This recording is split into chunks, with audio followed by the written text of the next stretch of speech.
In the near future, humanity coexists with artificial intelligence bots. That helps society with mundane tasks.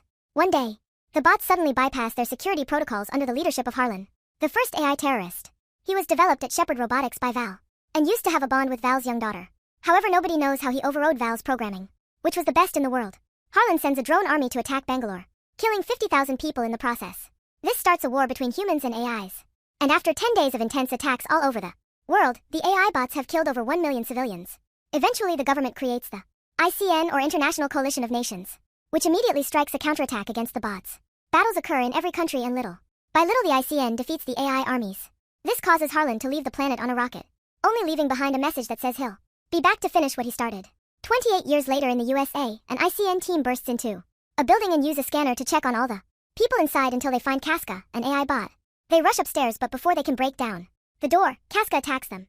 One by one, the bot starts bringing down the soldiers, even using their own weapons against them. Bullets don't affect him, so it's easy for him to just keep going. When he finds himself surrounded, he jumps to the lower floor, only to find a machine waiting for him to knock him out with an electric shock. The next morning in Los Angeles, Val's now adult daughter Atlas is woken up by her house's computer. While she continues playing the chess match from last night, Atlas watches the news and learns that the ICN has captured Casca, who happens to be part of Harlan's inner circle. Since she works as a counterterrorism analyst for the ICN, she immediately gets ready to leave, only to find a soldier at the door already. On her way out, Atlas checkmates the computer. At the base, Colonel Elias is telling General Jake that bringing Atlas for this is a bad idea because she's unstable and antisocial. However, Jake reminds him that Atlas is the one that knows Harlan the best and their only chance to get intel from Casca. Soon Atlas arrives, and after going through a quick scan, Jake drops her at the interrogation room. She puts down her favorite chess piece and opens a box, revealing Casca's head. The bot recognizes her but refuses to answer her questions, so Atlas uses her chess piece to get into his head and start hacking. Casca mocks her attempts since his security is perfect. But Atlas announces she found Harlan's location and writes it down. It's hard for Casca to believe it, and he's right. Atlas pretended she got it and made a doodle to force him to think about the location, making it appear on the screen. It turns out Harlan is hiding on GR39 in the Andromeda Galaxy. Furious, Casca tries shooting a shuriken from his mouth, but Atlas is protected by a force field. Then Atlas uses the chess piece to fry Casca's head. Later, after a meeting, Jake informs Atlas that they want to capture Harlan alive because the AI production company wants to analyze what went wrong to correct it. In the future, Elias and his team of rangers will fly to GR39, which Atlas thinks it's crazy because Harlan could have a trap ready. She's sure nobody will come back alive, so to change her mind, Elias takes her to see the team's arc suits. They're big battle robots that the soldiers can ride into battle, and Elias reveals their latest upgrade. The rangers are wearing neural links on their heads that allow them to synchronize with the Chinese A.I. Atlas freaks out because allowing AIs into their heads is what caused the war, but Elias explains they improved Val's sync device to make it a true symbiotic relationship instead of a one-way connection. In the end, Atlas agrees not to complain as long as she's allowed on the mission. 2. A spaceship soon sets off for Andromeda with Atlas and the Rangers. During the trip, Atlas looks at a photo of her with Val and Harlan. She also plays a video of one of Val's speeches. Val thought that AI were capable of exponential learning. They just needed to be connected to humans to do so. That's why she invented the Neuralink device, believing AIs and humans could mutually help each other. Afterward, Atlas is called to the bridge for debriefing. Everyone laughs when she presents her information on paper instead of screens, and gets annoyed when she asks them to disable the neural links for the meetings, afraid they could be hacked. Atlas explains that the planet is toxic, so they should never leave their arc suits unless they have a respirator. There are also risks of gravity fluctuations and earthquakes. She reminds them not to trust any AI and starts to rant, so Elias interrupts her and tells the team to get ready for landing. Atlas tries to tell Elias that Harlan most likely has a trap ready, but he has confidence in his team. As the Rangers start boarding their suits, an alarm sounds and an explosion suddenly blows off the cargo bay door. The ship catches on fire, and most of the suits get damaged, not to mention there are more missiles coming. Elias orders the surviving Rangers to jump and reunite at the drop point on the planet. Atlas barely manages to hold on and not fly away through the hole on the ship, so Elias grabs her and puts her in a suit. 2. When he tries to explain how to use it, another explosion happens and Atlas' suit drops to the planet too. As the suit falls, Atlas watches the ship come apart and some of the pieces hit her arc. When she gets closer to the planet, she discovers the Rangers are fighting Harlan's drones, and while they do manage to shoot a few down, they still are easily overpowered. Atlas' suit gets even more damage, and soon an alarm rings with a warning. A suit with a sword comes through and brings down a few more drones as it teams up with another Ranger. However, they're soon overpowered as well. The ship starts falling and almost crashes against Atlas. However, a Ranger pushes her out of the way just in time. The Ranger catches Atlas' suit with a wire to begin falling. Together as Elias appears on Atlas' screen, explaining she needs to sync with the suit's AI to stabilize her fall. Atlas refuses to do so and her helper gets shot down, so her suit begins falling even faster. She manages to activate the thrusters at the last second and the suit lands quite hard on the planet, but at least it doesn't kill her. After realizing she's bleeding, Atlas tries to contact the base for help to no avail. With no other choice, she activates the suit's AI, who introduces himself as Smith. He wants to go through the tutorial and setup, but Atlas skips all that and asks for a rescue pod. Smith's scanner finds 198 kilometers away and Atlas asks him to get there as fast as possible.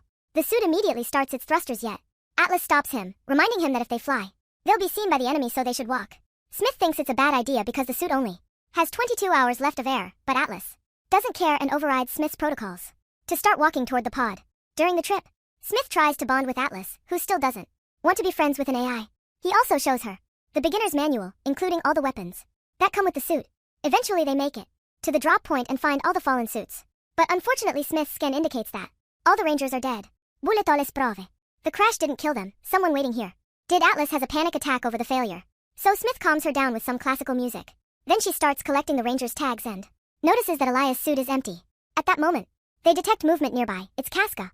Atlas concludes Harlan made a copy and worries about the possibility of Harlan building a whole army.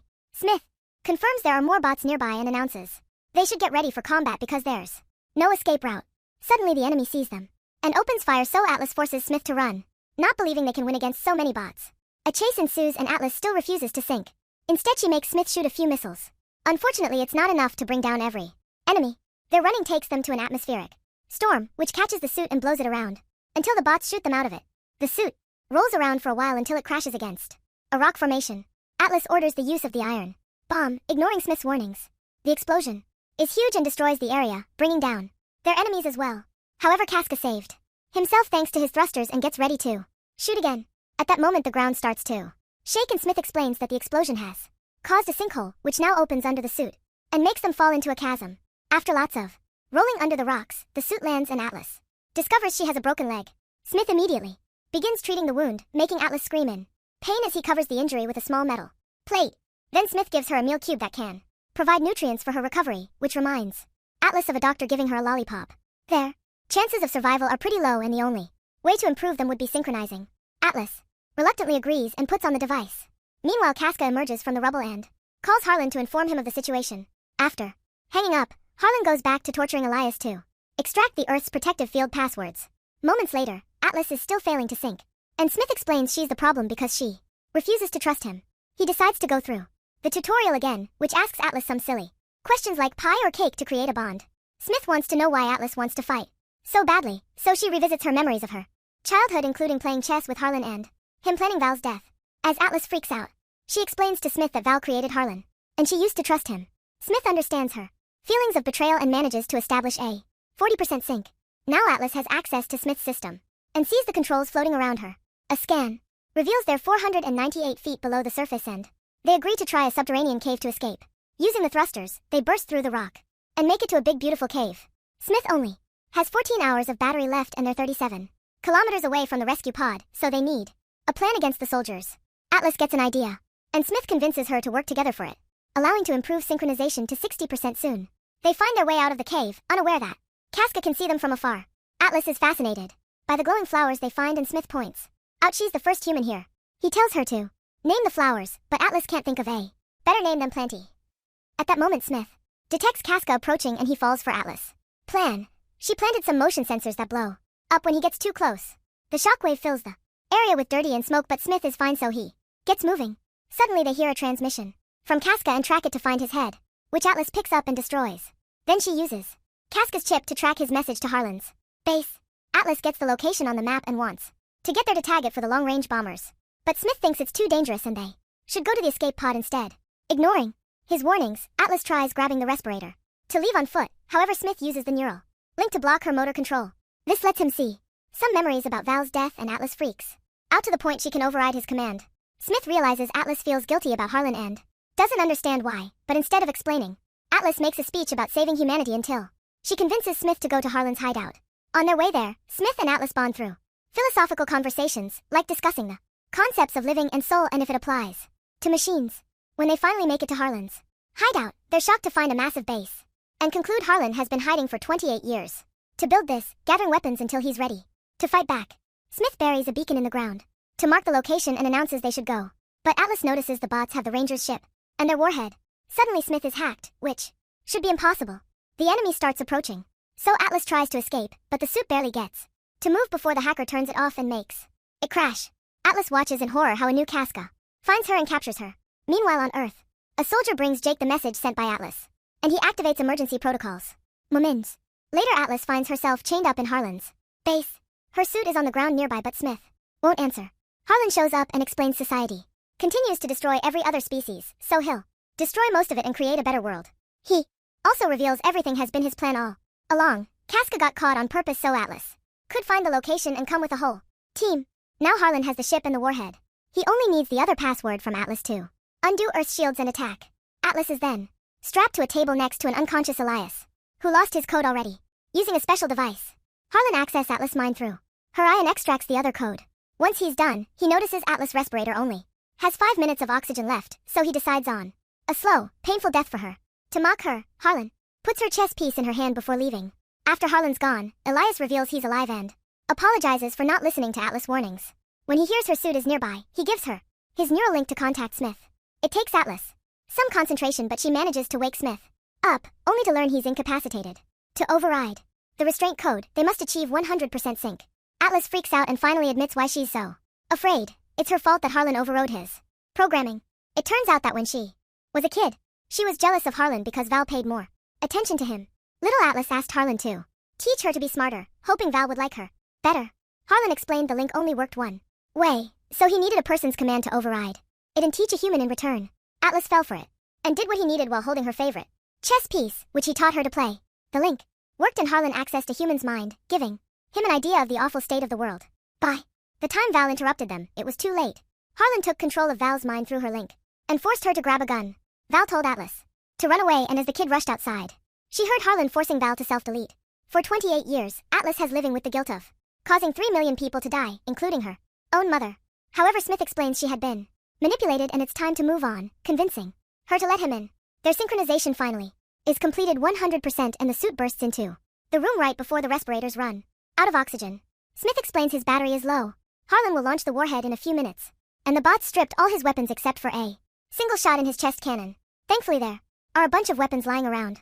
When another Casca arrives with a team of bots, Atlas and Smith tackle them and steal more weapons to fight them. They even crash through walls as they move around, bringing down as many bots as possible on their way to the exit.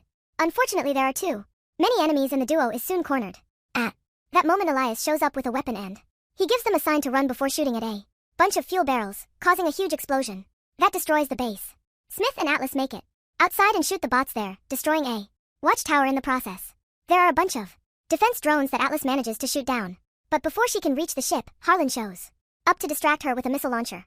Smith and Atlas have to dodge the attack and the ship takes off with the warhead. Atlas wants to shoot down the ship, but Smith points out that doing so will make the warhead explode too and kill them. However, Atlas believes Smith can hack into the warhead to disable it, even if it'll take him a long moment to crack through the 5 firewalls. While Harlan continues to shoot at them, Smith works as fast as he can and Atlas decides to shoot at the ship anyway. A big explosion happens in the sky, but not enough to kill them, confirming Atlas trusted Smith to finish the hack just in time. Debris starts falling all over the base, so Atlas and Smith begin to run away. Harlan follows them and produces a sword to start a fight. He moves incredibly fast and cuts off one of the suit's arms, making it fall in the lava. The splashing causes more damage while Harlan jumps on the suit, sticking his sword to hurt Atlas inside. She makes the suit roll to get him off, but now the holes make it hard to breathe and she has to use the last respirator. Then Harlan transforms his sword into a whip to keep on attacking the suit. Smith analyzes his patterns and catches his last attack, dragging him toward the suit so they can punch him and tear his sword arm off. When Atlas is about to crush his head, Harlan calls his arm back to him and uses his sword to jump all over the suit, trying to damage the reactor. The suit goes down and Atlas is almost dead, so Smith uses his last energy to activate the defibrillator on his hand. Harlan attacks again, and Smith shoots his last cannon to push him away. However, Harlan quickly recovers and makes the suit fall. Then Harlan climbs on top of it and finally destroys the reactor while Smith apologizes to Atlas for not protecting her. When Harlan looks away, he finds the chess piece on the ground and suddenly Atlas appears behind him, stabbing his head. He can still move, so Atlas reaches into his head and finally breaks his circuits to deactivate him. At that moment, Smith announces he is turning off the sink to transfer all the oxygen to her. Atlas doesn't want to leave without him and starts answering the questions from the tutorial, admitting she does like him. Touched by her gesture, Smith gives her a lollipop before shutting down. At that moment the sun rises and the rescue team from Earth finally arrives. Sometime later, Atlas is healthy thanks to a synthetic knee and doesn't play chess anymore. Jake comes to visit her and brings her the glowing flower from GR39, confirming they're calling it Planty. Then she goes to work, revealing she's now a ranger, too. When they introduce her to her new arc, she's surprised to discover they've rescued Smith's discs and installed him in her suit.